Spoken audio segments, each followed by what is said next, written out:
ये next question number 4 है, 7.2 question number 4 है, जो कि सेम क्वेश्चन 3 की तरह ही है, डायग्राम भी सेम ही है, लेकिन उस वाले क्वेश्चन नंबर 3 में ए बी और ए सी क्या दिया था, बराबर दिया हुआ था कि ए बी बराबर ए सी है, लेकिन यहाँ पे एल्टीट्यूड आपको बराबर दिए हैं। क्या दिए हुए हैं कि जो बी ई है और सी एफ, ये एल्टीट्यूड इक्वल दिए हुए हैं। दिया क्या है, A B C is a triangle in which altitude B E and C F to side A C and A B are equal. ठीक है, सो दैट हमें सो क्या करना है, पहला ए बी ई ये वाला ट्राइंगल इस वाले ट्राइंगल के कॉन्ग्रुएंट प्रूव करना है, और दूसरा ये प्रूव करना है कि ए बी बराबर ए सी है, मतलब ए बी सी को क्या करना, प्रूव करना है आइसोसेलेस ट्राइंगल। ठीक है, चलिए इसको देखते हैं। क्वेश्चन नंबर 4 सबसे पहले तो हमें गिवन क्या है, तो गिवन ये है, गिवन है कि जो बी ई है वो बराबर है सी एफ के। हमें गिवन क्या है, बी ई जो है वो सी एफ के बराबर है, और ये दोनों क्या है, एल्टीट्यूड है।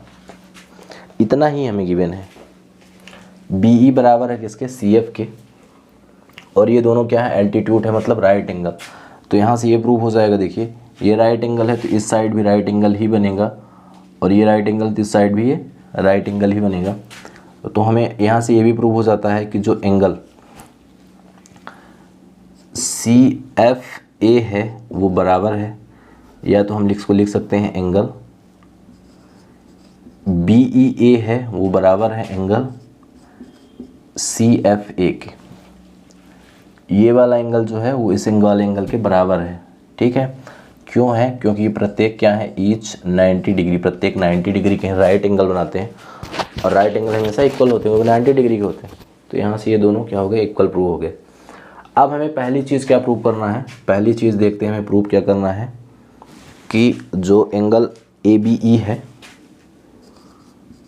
ट्रायंगल ए बी ई जो है, ए बी ई जो है वो कॉन्ग्रुएंट है किसके, ट्रायंगल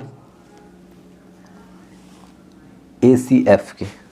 ठीक है, ए सी एफ ये प्रूव करना है। तो इसके लिए हम क्या करते हैं, in triangle A B E and triangle A C F, हम ये दोनों ट्रायंगल ले लेते हैं।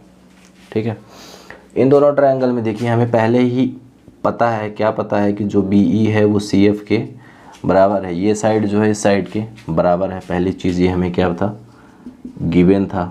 ठीक है, दूसरी चीज़ ये एंगल और ये दोनों राइट एंगल हैं, तो एंगल जो बी ई ए है वो बराबर है किसके, एंगल सी एफ ए के। क्यों है, क्योंकि ईच क्या है 90 डिग्री। थर्ड ये वाला जो एंगल है ये दोनों ट्रायंगलों के लिए कॉमन है, और जब कॉमन है तो बराबर ही होगा। तो यहाँ से एंगल जो आपका एफ ए सी है, या एफ ए सी, पहले इस वाइट ट्रायंगल को ले लेते हैं। ठीक है, तो ई ए सी, एंगल ई ए बी जो है, ई ए बी जो है वो बराबर है किसके, एंगल एफ ए सी के। क्यों है, क्योंकि ये दोनों के लिए क्या है, कॉमन है। जब कॉमन है तो एक ही एंगल है, मतलब दोनों लिए बराबर ही होगा। तो यहाँ से देखिए एक साइड और दो एंगल, दोनों ट्रायंगल के एक साइड और दो एंगल बराबर हैं, तो यहाँ से ये प्रूव हो जाएगा कि जो एंगल ए बी ई है वो कॉन्ग्रुएंट है किसके, एंगल ए सी एफ के। किससे है, एंगल साइड से। एंगल साइड कॉन्ग्रुएंसी रूल से प्रूव हो जाएगा कि ये वाला ट्रायंगल इस वाले ट्रायंगल के कॉन्ग्रुएंट है। अब जब ये दोनों ट्रायंगल कॉन्ग्रुएंट है तो फर्स्ट पार्ट प्रूव हो गया, प्रूव करना था। सेकंड पार्ट है हमें प्रूव क्या करना है कि जो ए बी है वो बराबर होगा किसके, ए सी के। तो ये बराबर ही होगा, क्यों होगा, क्योंकि ये दोनों क्या है, सी पी सी टी हैं, corresponding part of congruent triangle. और corresponding part of congruent triangle क्या होते हैं, इक्वल होते हैं। और जब दोनों साइडें क्या है, दो साइडें इक्वल है, तो ए बी बराबर ए सी है, ए बी बराबर ए सी है, सो ट्रायंगल ए बी सी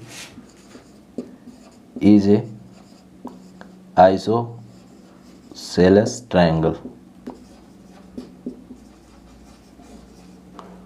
तो यहाँ से क्या हो जाएगा, ये ए बी सी जो है आइसोसेलेस ट्रायंगल प्रूव हो जाएगा। फिर से देख लेते हैं, हमें गिवन क्या था, गिवन ये है जो बी ई और सी एफ है, जो दोनों एल्टीट्यूड हैं वो बराबर है। हमें क्वेश्चन में ये गिवन था, ए बी सी एक ट्राइंगल है जिसमें दोनों एल्टीट्यूड बी ई और सी एफ इक्वल दिए हुए हैं। तो हमें प्रूव ये करना था, पहली चीज़ तो ये प्रूव करना था कि जो ट्राइंगल ए बी ई है, ये वाला ट्राइंगल ए बी ई है, और दूसरा ए सी एफ है, ये दोनों को कॉन्ग्रुएंट प्रूव करना था पहली चीज़। दूसरी चीज़ क्या प्रूव करना था कि ए बी बराबर है ए सी की, ये दोनों साइड में क्या है, बराबर है। ठीक है, तो इसके लिए हमने ट्राइंगल ले लिया क्या, ए बी ई और ए सी एफ, ए बी ई और ए सी एफ।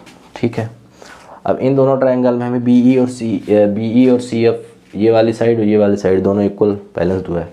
दूसरी चीज़ क्या है, ये क्या है, एल्टीट्यूड है तो राइट एंगल बनाते हैं 90 डिग्री, तो ये इसके बराबर होगा, दोनों 90 डिग्री होंगे। तीसरी चीज़, ये एंगल जो है दोनों के लिए कॉमन है, तो यहाँ से दो एंगल और एक साइड इक्वल हो गई, तो एंगल साइड से दोनों जो ट्राइंगल है कॉन्ग्रुएंट प्रूव हो गए। अब जब दोनों ट्राइंगल कॉन्ग्रुएंट प्रूव हो गए तो ए बी और ए सी क्या होंगे, इनके करस्पॉन्डिंग पार्ट होंगे, और करस्पॉन्डिंग पार्ट भी बराबर होते हैं। तो यहाँ से ये प्रूव होगा कि ए बी जो है वो ए सी के बराबर है, किससे, सी पी सी टी से। अब जब देखो किसी भी ट्राइंगल की अगर दो साइडें इक्वल हो तो अब वो आइसोसेलेस ट्राइंगल होता है। तो यहाँ से ये प्रूव हो गया कि ए बी जो ए सी के बराबर है, so A B C is a isosceles triangle. तो ये प्रूव हो गया।